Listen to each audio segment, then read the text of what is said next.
Bismillahirrahmanirrahim. Assalamualaikum warahmatullahi wabarakatuh. Apa kabar anak-anakku sayang?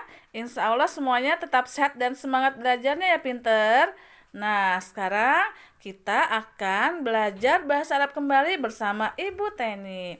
Untuk materi pelajaran bahasa Arab kan ini, kita sudah sampai di bab 2 atau ad-darsus tsani.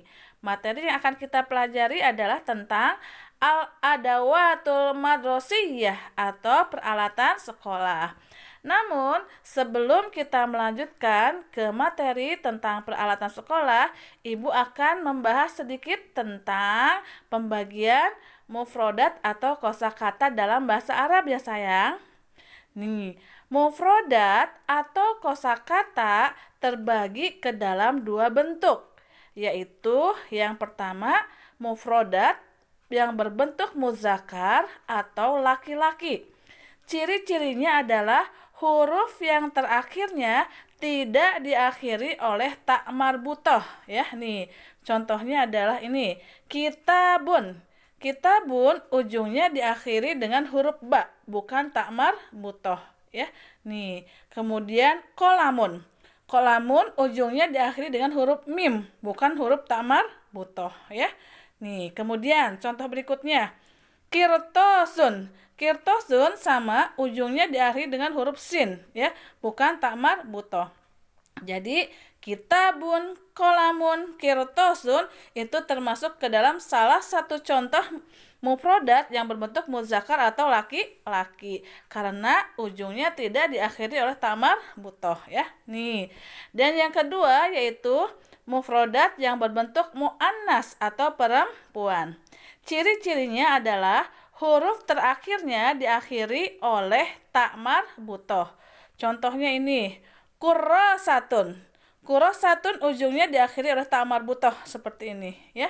Nih, kemudian mimhatun ini sama ujungnya diakhiri oleh ta marbutah. Ya, ini ta marbutah kalau ditulisnya terpisah seperti ini ya. Nih, berikutnya adalah mistoratun sama ujungnya diakhiri oleh ta marbutah ya. Jadi maaf.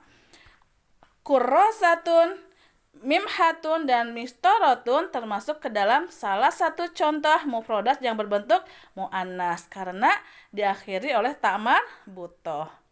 Nih, apabila mufrodat atau kosakatanya berbentuk muzakkar, maka ismul isyarah atau kata tunjuknya harus berbentuk muzakkar juga ya. Begitupun sebaliknya. Kalau mufrodat atau kosakatanya berbentuk muannas, maka ismul isyarah atau kata tunjuknya harus berbentuk muannas juga ya. Nih, contoh penggunaan ismul isyarah dengan mufrodat yang berbentuk muzakkar. Contohnya sini ada hadza ya. Hadza artinya adalah ini. Untuk mufrodat yang berbentuk muzakkar ya. Nih, hadza qirtasun. Ini sebuah kertas ya.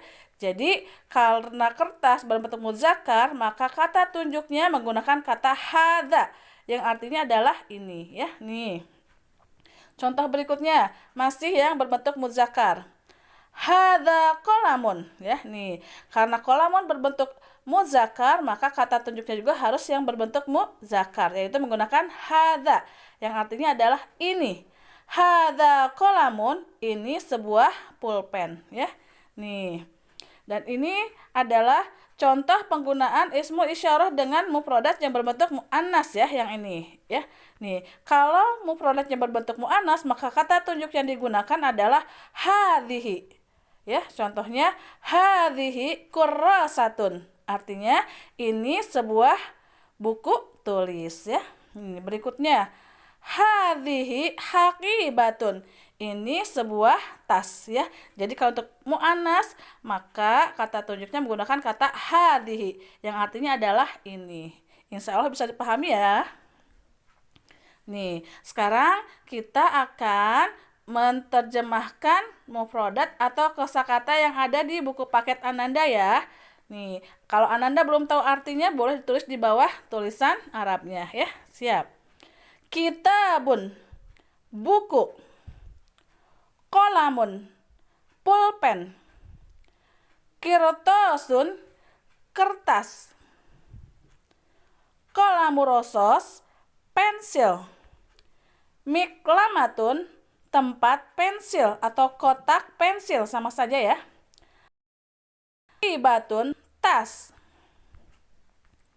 Kurrasatun, buku tulis. Mimhatun, penghapus pensil.